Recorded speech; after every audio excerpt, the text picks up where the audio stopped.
विद्यार्थियों, आज अपन बात करते हैं हिंदी साहित्य के इतिहास लेखन की परंपरा। देखिए, हिंदी साहित्य के इतिहास लेखन का वास्तविक सूत्रपात 19वीं शताब्दी से माना जाता है।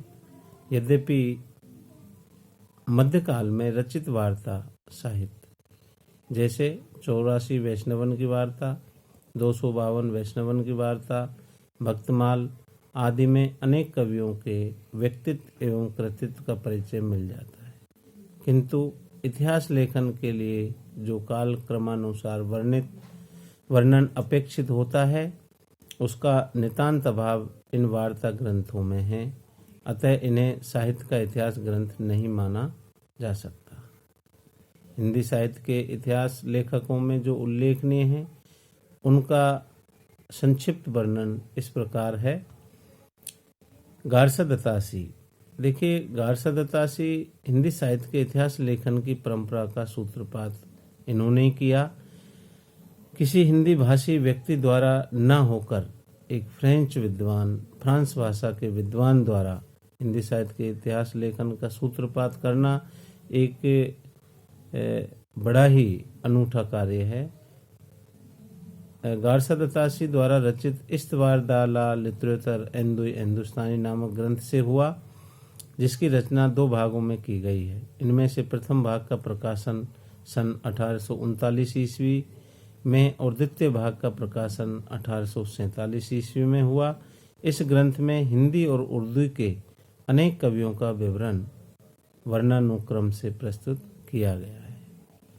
यद्यपि गारसा दत्तासी के इस इतिहास ग्रंथ के में अनेक कमियां हैं, यथा काल विभाजन का कोई प्रयास न करना, कवियों का काल क्रमानुसार वर्गीकरण न करना तथा युगीन परिस्थितियों का विवेचन न करना। तथापि इस ग्रंथ में पहली बार हिंदी काव्य के इतिहास को प्रस्तुत करने का प्रयास किया गया है। मतलब इस ग्रंथ में जो गारसा दत्तासी द्वारा जो पहल है, प्रथम पहल, उसमें पहली बार हिंदी काव्य के इतिहास को प्रस्तुत करने का प्रयास किया गया है। साथ ही कवियों के रचना काल का निर्देश भी किया गया है। अतः इसे इतिहास ग्रंथ कहने में किसी को संकोच नहीं है। अस्तु अनेक न्यूनता के होने पर भी इस ग्रंथ को हिंदी साहित्य के इतिहास लेखन की परंपरा में प्रथम ग्रंथ होने का गौरव निसंकोच दिया जा सकता है। शिव सिंह सेंगर। देखिए, शिव सिंह सेंगर हिंदी साहित्य के इतिहास लेखन की परंपरा में दूसरी महत्वपूर्ण कृति जो शिव सिंह सरोज लिखी, जिसकी रचना शिव सिंह सेंगर ने सन 1883 ईस्वी में की। इसमें लगभग 1000 छोटे बड़े कवियों का जीवन चरित्र, उनकी साहित्यिक कृतियाँ एवं कविता के उदाहरण दिए गए हैं। उन्होंने प्राय सभी कवियों का रचना काल एवं जन्म काल भी दिया है। यद्यपि आज उनमें से अधिकांश अविश्वसनीय हैं। इतिहास लेखन के जिस तटस्थता, पर्यवेक्षण एवं वर्गीकरण की क्षमता की अपेक्षा की जाती है, उसका नितांत अभाव इस ग्रंथकार में दिखाई पड़ता है। अनेक त्रुटियों से युक्त होने पर भी शिव सिंह सरोज में तत्कालीन समय पर उपलब्ध हिंदी कविता संबंधी जानकारी को एक स्थान पर एकत्र करने का सराहनीय प्रयास किया गया है। परवर्ती इतिहासकारों ने इस ग्रंथ में दी गई सामग्री का उपयोग करते हुए अपने इतिहास ग्रंथों की रचना की है। यही इस विशाल ग्रंथ की उपादेयता है। नंबर 3 पर सर जॉर्ज ग्रेसन, अंग्रेजी जो लेखक हैं। सर जॉर्ज ग्रेसन 1888 ईस्वी में इन्होंने the modern vernacular literature of Hindustan नामक ग्रंथ का प्रकाशन एशियाटिक सोसाइटी ऑफ बंगाल की पत्रिका के विशेषांक के रूप में करवाया। अनेक विद्वानों ने, जिनमें डॉक्टर किशोरीलाल गुप्त प्रमुख हैं, इस ग्रंथ को ही सही अर्थों में हिंदी साहित्य का प्रथम इतिहास माना है। किशोरीलाल गुप्त सर जॉर्ज ग्रेसन के द्वारा जो लिखित है the modern vernacular literature of Hindustan को सही अर्थों में हिंदी साहित्य का प्रथम इतिहास मानते हैं। इस इतिहास ग्रंथ में पहली बार कवियों और लेखकों को कालक्रम में कालक्रम से वर्गीकृत किया गया है। इसे इतिहास ग्रंथ में पहली बार कवियों और लेखकों को कालक्रम में वर्गीकृत किया गया है। साथ ही उनकी प्रवृत्तियों पर भी प्रकाश डाला गया है। ग्रेसन ने एक सुस्पष्ट भाषा नीति का आधार ग्रहण करते हुए इस ग्रंथ में केवल हिंदी कवियों को स्थान दिया है। संस्कृत, प्राकृत, अपभ्रंश कवियों को उन्होंने हिंदी की परिधि से निकाल दिया।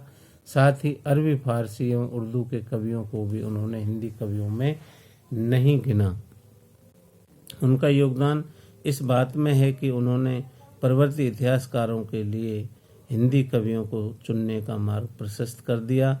हिंदी कवियों में किसे स्थान मिलना चाहिए और किसे नहीं, यह एक ऐसा जटिल प्रश्न था जिसकी भूल भुलैयों में साहित्य के इतिहास लेखक प्राय उलझ जाते थे। ग्रेसन ने अपने इस इतिहास ग्रंथ में शिव सिंह सेंगर, गारसा दत्तासी के द्वारा एकत्र की गई सामग्री का उपयोग करते हुए वार्ता साहित्य से भी संदर्भ लिए हैं और यथा स्थान उनकी सूचना देकर ग्रंथ को और भी अधिक प्रमाणिक बनने का प्रयास किया है।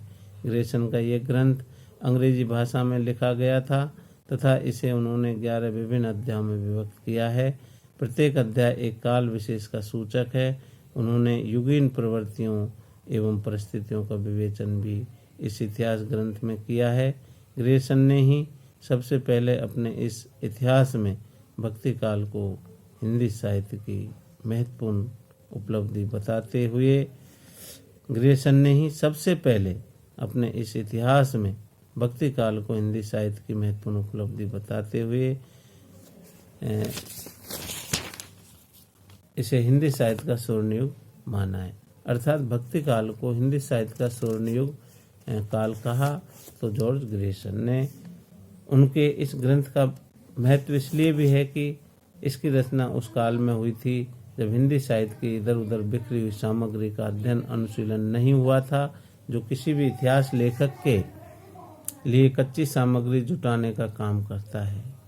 मिश्र बंधु, देखिए मिश्र बंधुओं ने हिंदी साहित्य के इतिहास ग्रंथों में मिश्र बंधुओं द्वारा रचित मिश्र बंधु विनोद का महत्वपूर्ण स्थान है। इसकी रचना